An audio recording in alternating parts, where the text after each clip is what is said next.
In the center of the clearing sat a throne carved from a single, massive sapphire-colored fruit. Seated there was the queen. Her gown was woven from the silk of midnight spiders, and her crown was a delicate ring of frosted blueberries that never withered. "You are far from home, traveler," she said, her voice sounding like the gentle rustle of leaves in a summer breeze. "But in the kingdom of the blueberry, no one is truly lost. They are only waiting to be found." She invited Elian to stay for the Harvest of Shadows, a nightly festival where the forest creatures gathered to celebrate the cooling of the earth. There were no loud drums or bright torches here. Instead, the fireflies pulsed in a slow, rhythmic blue, and the music was played by crickets on violins made of dried grass. The queen led Elian to the edge of a sapphire pond.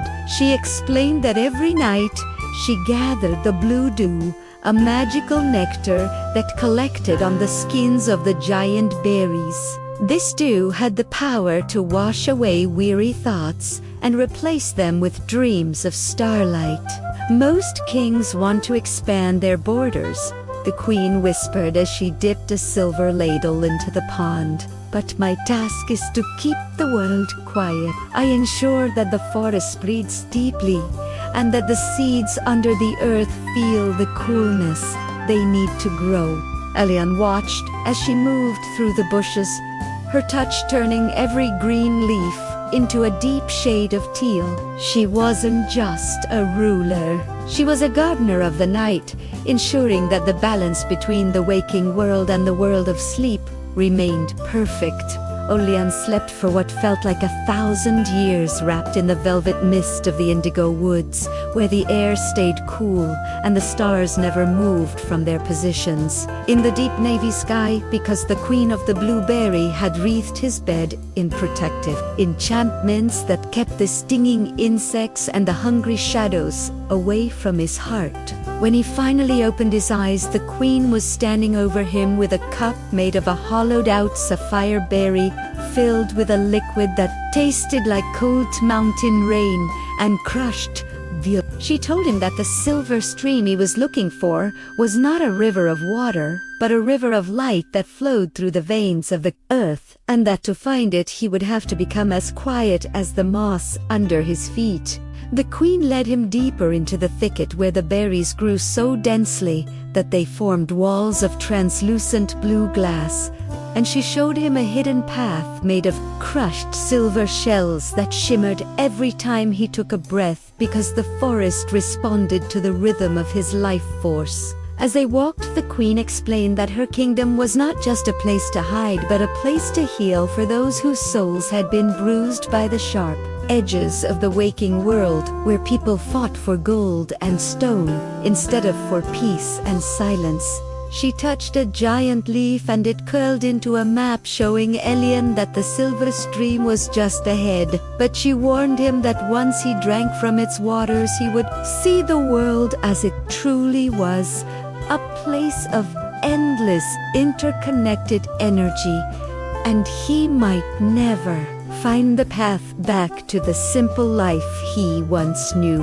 Elian looked at the queen's calm blue eyes and realized that she was not just a ruler, but a guardian of a threshold between what is seen and what is felt, and he stepped onto the silver path with a heavy but hopeful heart, while the queen faded back into the indigo shadows, leaving behind only the scent of ripening berries and the memory of a sleep that had finally mended the broken parts of his spirit.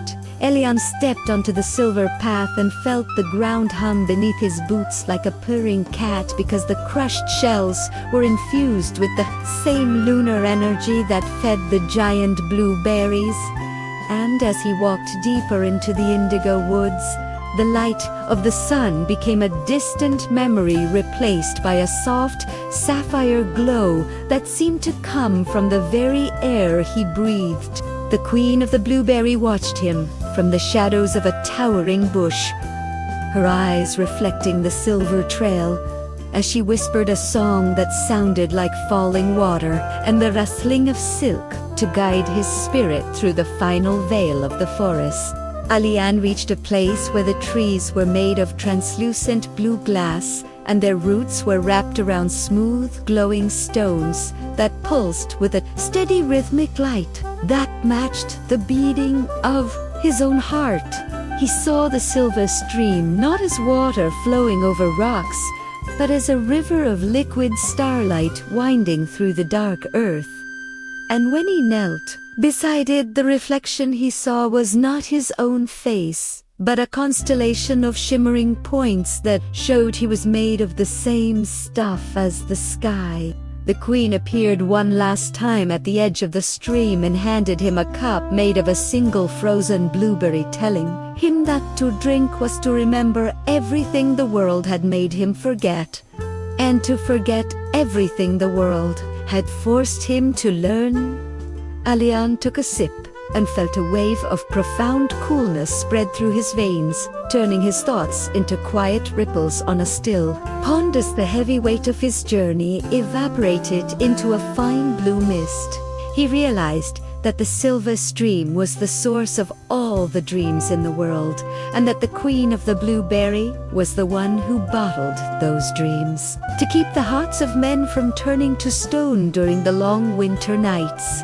He lay down beside the glowing water and felt the moss rise up to cradle him like a mother's arms, while the queen draped a cloak of midnight velvet over his tired frame, ensuring that his sleep would be deep and his spirit would be free to wander through the indigo corridors of the universe forever, or at least until the first light of a new kind of morning touched his eyes. Elian felt the liquid starlight move through him like a cool fire, burning away the heavy shadows of his past. As he lay by the silver stream, his body began to feel light and translucent, as if he were turning into a sapphire mist that could float through the indigo trees. The queen of the blueberries sat beside him and placed a crown of frosted berries upon his brow, telling him that he was no longer a traveler, but a prince of the quiet places. He had learned the secret of the silver stream, that the world is not made of objects, but of stories and songs woven together in the dark. The giant blueberry bushes began to glow with an intense violet light, and the fireflies formed a canopy over his head, humming with the frequency of the stars. Elian watched the silver water turn into a map of the entire universe, showing him that every berry in the forest was a doorway to a different dream.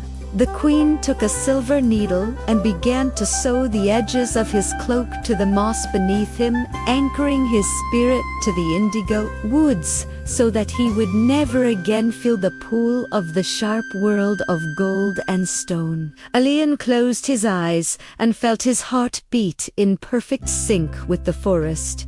He realized that the silver stream was not a destination, but the beginning of a life where every breath was a poem and every sleep was a journey to the center of the soul. The story reached its deepest point when the youngest star in the sky leaned down to touch the top of the giant blueberry bush. For a single moment, the entire kingdom was bathed in a light that was neither day nor night, but a perfect sapphire eternity. Here, Elian and the queen of the blueberry stood as the guardians of all the quiet thoughts that keep the world from falling into chaos. The eldest princess, now the queen, realized that the silver needle she had used to anchor Elian was not just a tool for staying still.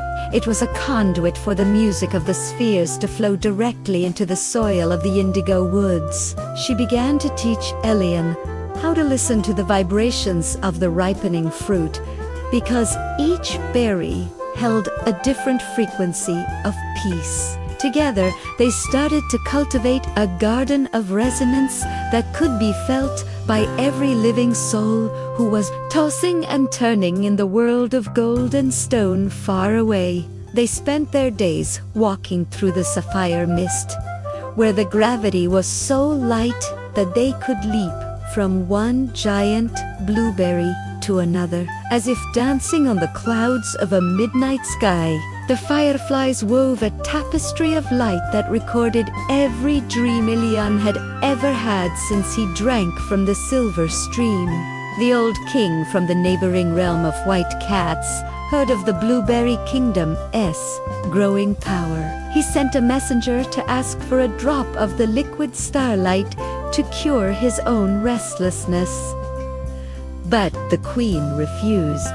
She knew that the magic of the Indigo Woods cannot be taken by force or bought with gold. It can only be found by those who are willing to lose themselves in the quiet. Elian looked at his silver cloak, which was now part of the earth itself, and he felt a deep sense of belonging that no crown or throne could ever provide. As he watched the stars lean down to kiss the tops of the indigo trees, he realized that his journey was not an end, but a permanent state of becoming a part of the silent harmony that keeps the universe from spinning into the dark void. The story reached a final state of equilibrium, where the Blueberry Queen and her Sapphire Prince became the heartbeat of the woods. They ensured that as long as there is a single berry growing in the shade, there will always be a place for the weary to find their way back to the silver stream of their own souls.